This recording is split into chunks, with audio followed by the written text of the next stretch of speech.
ایک دفعہ کا ذکر ہے، کسی جنگل کے ایک درخت پر ایک سیانہ کوا رہتا تھا۔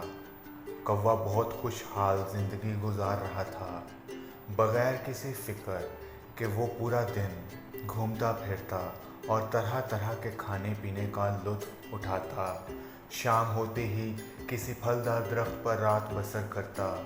زندگی کے حسین دن اسی طرح گزرتے رہے۔ ایک دن کوا جنگل گھومنے نکلا۔ گھومتے گھومتے اسے ایک جھیل نظر آئی۔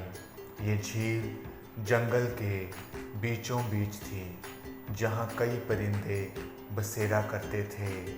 کوا پانی پینے کے لیے جھیل کے پاس اترا تو اس کی ملاقات ایک ہنس سے ہوئی۔ جلد ہی ہنس اور کوا دوست بن گئے۔ لیکن کوا ہنس سے ملاقات کے بعد کچھ پریشان رہنے لگا۔ اس کی پریشانی یہ تھی کہ ہنس اتنا سفید کیوں ہے اور میں اتنا کالا کیوں؟ کوا جھیل میں تیرتے ہنس کو دیکھ کر یہ سوچتا تھا کہ ہنس پانی میں اتنی آسانی سے مزے سے تیر سکتا ہے، اور جو کچھ بھی وہ کھاتا ہے وہیں جھیل میں دستیاب ہے۔ یہ ہنس دنیا کا سب سے خوش نصیب پرندہ ہے۔ مجھے بھی ہنس جیسا بننا چاہیے۔ یہ سوچ کر کوے نے جھیل میں تیرنے کی کوشش کی، لیکن وہ ڈوبنے لگا اور بڑی مشکل سے جھیل سے باہر آیا۔ کوے نے اپنے خیالات ہنس کو بتائے۔ ہنس نے ہنستے ہوئے کہا، پہلے مجھے بھی لگتا تھا کہ میں سب سے زیادہ خوش ہوں، لیکن اس وقت تک میں نے طوطا نہیں دیکھا تھا۔ تمہیں پتہ ہے کہ طوطے کے پاس 2-3 مختلف رنگوں کے ہرے، پیلے، نیلے پر ہوتے ہیں۔ طوطا تو انسانی آواز کی نقل کر سکتا ہے اور اچھے اچھے پھل کھاتا ہے۔ یہ سن کر کوا سوچنے لگا کہ طوطا سب سے زیادہ خوش نصیب پرندہ ہوگا۔ ہنس سے پتہ پوچھ کر کوا ایک طوطے کے پاس گیا اور اس سے انسانی آوازوں کی نقل اسے سکھانے کو کہا۔ کوے نے یہ آوازیں نکالنے کی کوشش بھی کی، لیکن صرف کاؤ کاؤ کی آوازیں نکلیں۔ کوا افسردہ ہو گیا اور طوطے سے کہا، مجھے لگتا ہے کہ تم دنیا کے سب سے خوش نصیب پرندے ہو۔